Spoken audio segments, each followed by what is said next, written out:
الحمد لله نحمده ونستعينه ونستغفره ونؤمن به ونتوكل عليه ونعوذ بالله من شرور انفسنا وسيئات اعمالنا من يهده الله فلا مضل له ومن يضلل فلا هادي له ونشهد ان لا اله الا الله ونشهد ان محمدا عبده ورسوله اما بعد السلام علیکم ورحمۃ اللہ وعلیکم السلام ورحمۃ اللہ وبرکاتہ۔ میرے عزیز بھائیو، ابھی آپ درس قرآن تفصیل کے ساتھ سماعت فرما رہے تھے۔ درس حدیث کا اعلان کیا گیا ہے۔ درس حدیث انشاءاللہ تعالی میں کوشش کروں گا کہ بالمختصر طور سے آپ کے سامنے پیش کروں۔ قرآن کریم کے درس میں آپ حضرات نے ایک بات سماعت فرمائی تو تکتمون الحق، کہ تم لوگ حق بات کو چھپاتے ہو۔ حق بات دراصل ہمارے دلوں میں پیوست رہتی تو ہے اور حق کو ہم تسلیم تو کرتے ہیں، لیکن اس کے چھپانے کے کئی وجوہات ہوتے ہیں۔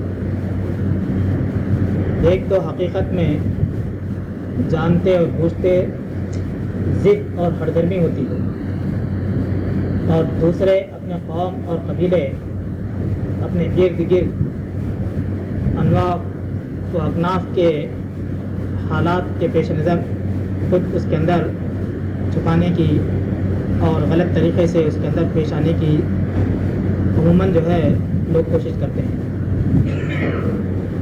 حقیقت یہ ہے کہ اللہ تبارک تعالیٰ نے حق کو ظاہر کرنے کی اور اس کو اعلان کرنے کی ہم کو توجہ دلائی ہے، اور یہی ہمارا دین بھی چاہتا ہے، اور یہی اسلام کی تعلیم بھی ہے، اور یہی اللہ کے رسول صلی اللہ علیہ وسلم کا فرمان بھی ہے۔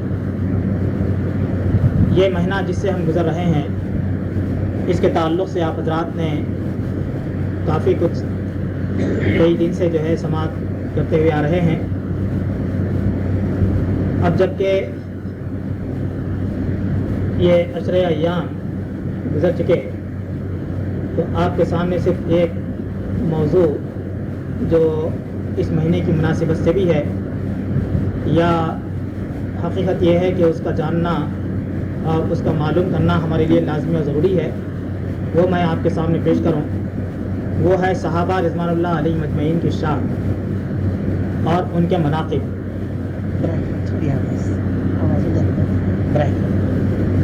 تو صحابہ کی جو شان ہے، ان کی جو عظمت ہے، ان کی جو فضیلت ہے، وہ اپنی جگہ بالکل مسلم ہے۔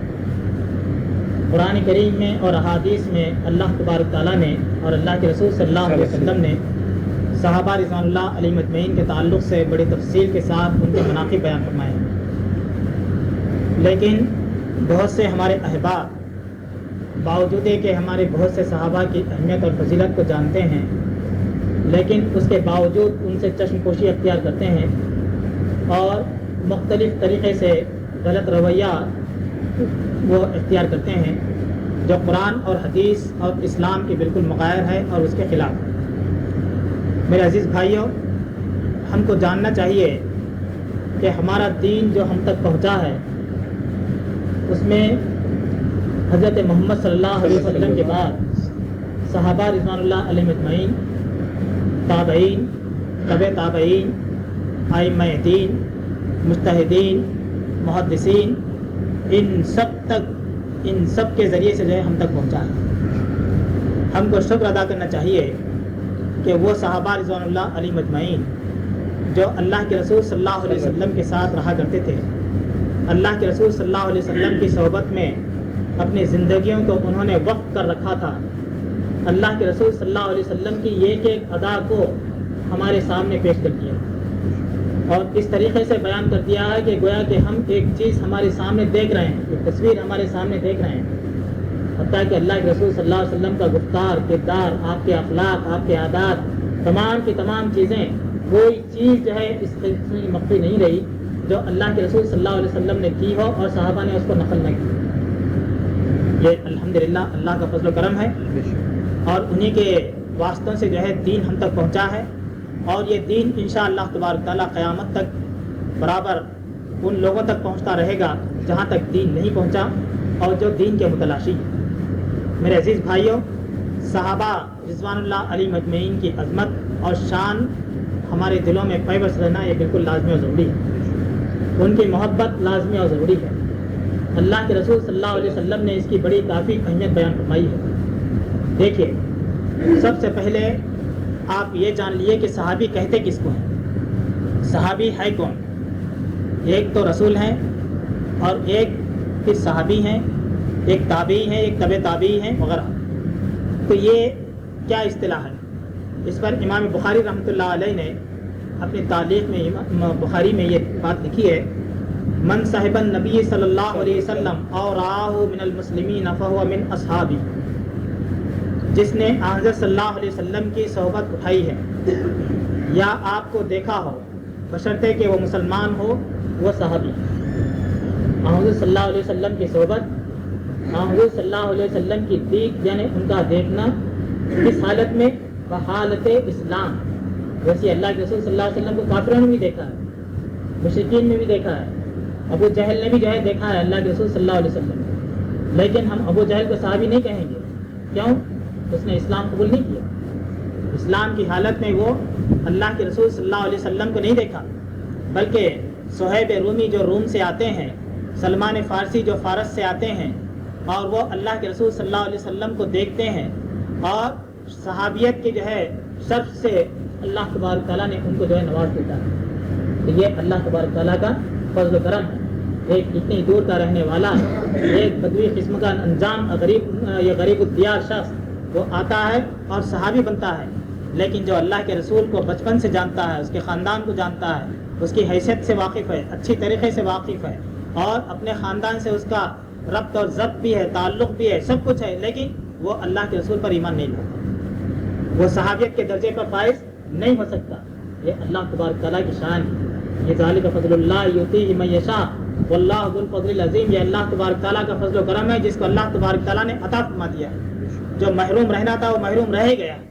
یہ صحابی وہ ہے جو اللہ کے رسول صلی اللہ علیہ وسلم کی صحبت حاصل کرے، نمبر ایک۔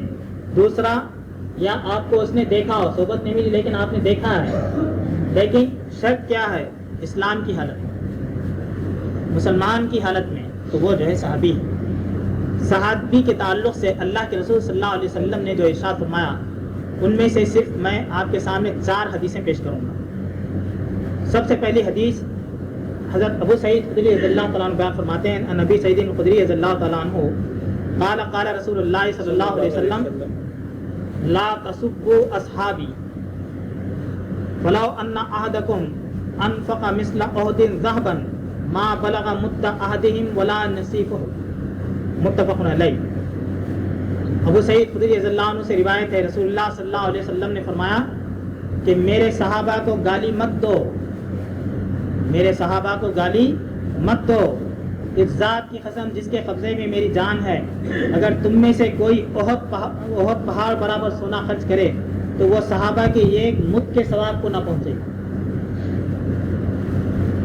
احد پہاڑ کو دیکھا ہوگا، جو حج کو گئے ہیں یقیناً دیکھے ہوں گے، کتنا بڑا پہاڑ ہے، کتنا بڑا پہاڑ ہے، لیکن اگر کوئی شخص وہ پورے کا پورا سونا بھی ہو گیا، وہ بھی خیرات کرتا ہے، لیکن ایک ادنا صحابی ایک مد اگر خرچ کیا تھا، یہ ایک مد زیادہ سے زیادہ کون کلو کا ہے، یا اللہ کے رسول صلی اللہ علیہ وسلم فرماتے ہیں یا اس کے آدھے کے برابر، یا اس کے آدھے کے برابر، یعنی یہ سمجھے کہ 300 گرام یا جو ہے 350 گرام کے برابر بھی جو ہے نہیں ہو سکتا۔ جو صحابی کو ایک مد پر اجر و ثواب اللہ تبارک تعالیٰ نے رکھا ہے، وہ ہمارے ایک احد کے برابر سونا خرچ کرنے پر، سونے کے خیرات کرنے کے بعد بھی وہ اجر و ثواب نہیں پا سکتا۔ یہ گویا کہ صحابی کا مرتبہ ہے جو اللہ کے رسول صلی اللہ علیہ وسلم نے اس کے تعلق سے بیان فرمایا۔ اور پھر دوسری حدیث، عن عمر قال قال رسول اللہ صلی اللہ علیہ وسلم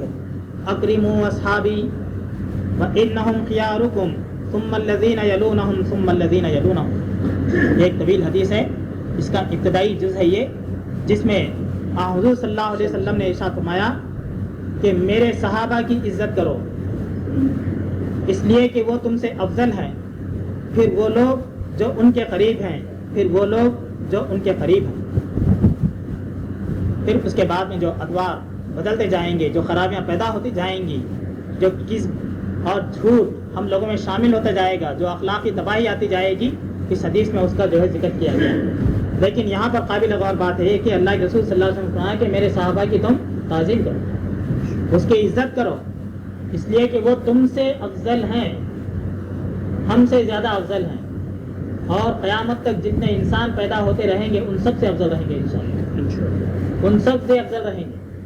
اور حتیٰ کہ اس دنیا میں جتنے سب سے بڑے ولی گزرے ہیں ان سے زیادہ افضل ایک ادنا صحابی رہے گا جو اللہ کے رسول صلی اللہ علیہ وسلم کو ایمان کی حالت میں پایا ہے۔ یہ صحابی کا مرتبہ ہے، یہ صحابی کی شان ہے جو اللہ کے رسول صلی اللہ علیہ وسلم نے تاکید فرمائی، اور یہ امر کے صیغے کے ساتھ فرمایا کہ اکرموا اصحابی، تم جو ہے میرے صحابہ کی عزت کرو، وہ تم سے زیادہ افضل ہیں۔ اور پھر اس کے بعد وہ لوگ جو ان کے بعد آئیں گے، صحابہ کو جس نے دیکھا یعنی تابعی، انہوں نے جس کو دیکھا تبع تابعی، انہوں نے جن کو دیکھا، اس طریقے سے چلتے چلتے چلتے یہ محدثین وغیرہ سب کے سب ہے، لیکن سب سے پہلا اور اعلیٰ مرتبہ صحابی، جس کے اللہ کے رسول صلی اللہ علیہ وسلم نے یہاں پر تاکید اور تنبیہ فرمائی۔ یہ مسند احمد کی حدیث ہے، اور اس کو نسائی اور حاکم نے بھی جو بیان کیا ہے، اور یہ حدیث صحیح ہے۔ اور تیسری حدیث ہے حضرت جابر رضی اللہ تعالیٰ عنہ سے، ان جابر النبی صلی اللہ علیہ وسلم قال لا تمسن النار مسلما رعانی اور من رعانی۔ حضرت جابر رضی اللہ عنہ فرماتے ہیں کہ نبی صلی اللہ علیہ وسلم سے انہوں نے نقل کیا کہ آپ نے فرمایا اس شخص کو آگ نہیں چھوئے گی جس نے مجھ کو دیکھا یا مجھ کو دیکھنے والے کو دیکھا۔ جس نے مجھ کو دیکھا کون ہوا؟ صحابی، یا اس کے دیکھنے والے کو دیکھا کون ہوا؟ تابعی۔ تو میرے عزیز بھائی، کس منہ سے ہم صحابہ کو برا کہیں گے؟ کس منہ سے برا کہیں گے جبکہ اللہ کے رسول صلی اللہ علیہ وسلم نے کہا کہ تم سے زیادہ وہ افضل ہیں، تم سے زیادہ محترم ہیں۔ تو میرے عزیز بھائیوں، یہ صحابہ کی شان ہے جو اللہ کے رسول صلی اللہ علیہ وسلم نے اس کے اندر گنوائی۔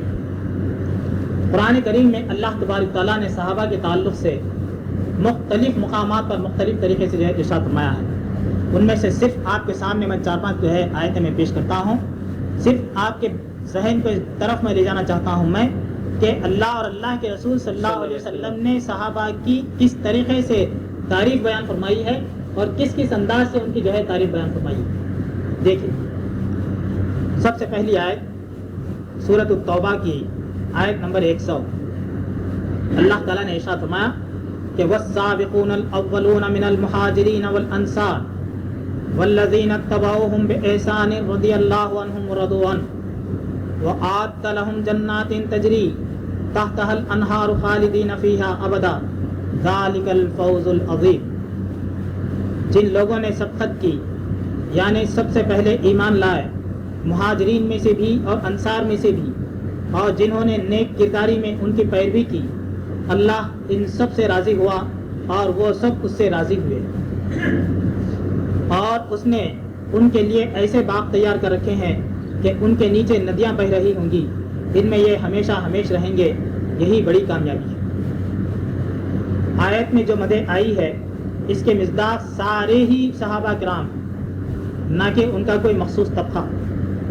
المہاجرین جو قرآن کریم میں اس آیت میں بیان فرمایا ہے، اس سے کیا مطلب ہے؟ مہاجر وہ مسلمان کہلائے جو اپنا وطن مکہ چھوڑ کر رسول کی اطاعت و مطابعت کے لیے ہجرت کر کے مدینہ آئے۔ کیوں گئے تھے؟ اللہ کے رسول صلی اللہ علیہ وسلم کے ساتھ یہ صحابہ کیوں انہوں نے ساتھ دیا؟ کیا اللہ کے رسول صلی اللہ علیہ وسلم کوئی دام و درہم تقسیم کر رہے تھے؟ کیا ان کو بتلایا گیا تھا یا ان کو لالچ دی گئی تھی دام و درہم کے تعلق سے؟ یہ اپنے کمائے ہوئے پورے دام و درہم خیرات اور خرچ کر کے چھوڑ کر مشرکین اور کفار کے حق میں جو ہے خیرات کرتے ہیں، ان کو چھوڑ کر وہ مکے کو چھوڑتے ہیں اور مدینہ چلے آتے ہیں۔ تہی ہاتھ تہی درس، کسی بھی قسم کا کوئی دھن جو ہے وہ ساتھ لے کر نہیں گئے، تمام کی تمام چیزوں کو وہ یہیں پر خیر جبکہ یہ صحابہ بڑے مالدار بھی تھے، بڑے دولت مند بھی تھے، یہ دھن اور دولت کے مالک بھی تھے، لیکن کیوں گئے یہ؟ صرف اللہ اور اللہ کے رسول صلی اللہ علیہ وسلم کی محبت میں جو ہے جاتے ہیں، مکے کو چھوڑتے ہیں اور مدینہ جاتے ہیں۔ اور انصار جن کی تعریف اس آیت کریمہ میں بیان فرمائی گئی ہے، انصار سے مراد وہ مسلمان اہل مدینہ کہلائے جنہوں نے مہاجرین مکہ کو ہاتھوں ہاتھ لیا اور رسول اللہ صلی اللہ علیہ وسلم اور دین اسلام کی ہر طرح خدمت و نصرت کی۔ جب یہ مہاجرین ہجرت کر کے جاتے ہیں تو انصار ان کا استقبال کرتے ہیں، مال سے، دولت سے، جائیداد سے، اور حتیٰ کہ اپنے ازواج سے بھی، اپنی بیویوں سے بھی، کہ میری 2 بیویاں ہیں، اگر ان میں سے ایک جو ہے جو تم پسند کرتے ہو میں ان کو طلاق دیتا ہوں، تم ان سے شادی کر لو۔ لیکن قربان جائیے ان مہاجرین پر بھی کہ وہ اس کے حریص نہیں تھے، وہ بیویوں کے حریص نہیں تھے، وہ جائیداد کے حریص نہیں تھے، وہ مال کے حریص نہیں تھے۔ انہوں نے اس کو تک رد کر دیا اور ان کا شکریہ ادا کیا اور یہ کہا کہ بھائی ہم تمہارے مشکور ہیں کہ تم ہمارا جو استقبال کر رہے ہو اور جو اتنا پرتپاک طریقے سے ہمارے لیے پیش قدمی کر رہے ہو، ہم یہ نہیں چاہتے، ہم اس لیے نہیں آئے ہیں، ہم آئے ہیں اللہ اور اللہ کے رسول کی محبت کے خاطر، بس اسی کی طریقے سے زندگی۔ اور اسی طریقے سے صحابہ رہے۔ میرے عزیز بھائی، وہ صحابی جو اللہ کے رسول صلی اللہ علیہ وسلم کے تعلق سے اتنی مشقتیں جھیل رہا ہو، جس کا مرتبہ اللہ تبارک تعالیٰ نے اتنا بلند رکھا ہو، ہم کس منہ سے اس کے تعلق سے کہیں گے؟ کیا کہیں گے؟ ہم بزبانی ان کے تعلق سے استعمال کریں؟ نعوذ باللہ من ذالک۔ میرے عزیز بھائی، یہ ہمارے لیے بڑے حیف کی بات ہے، بڑے افسوس کی بات ہے۔ دیکھیں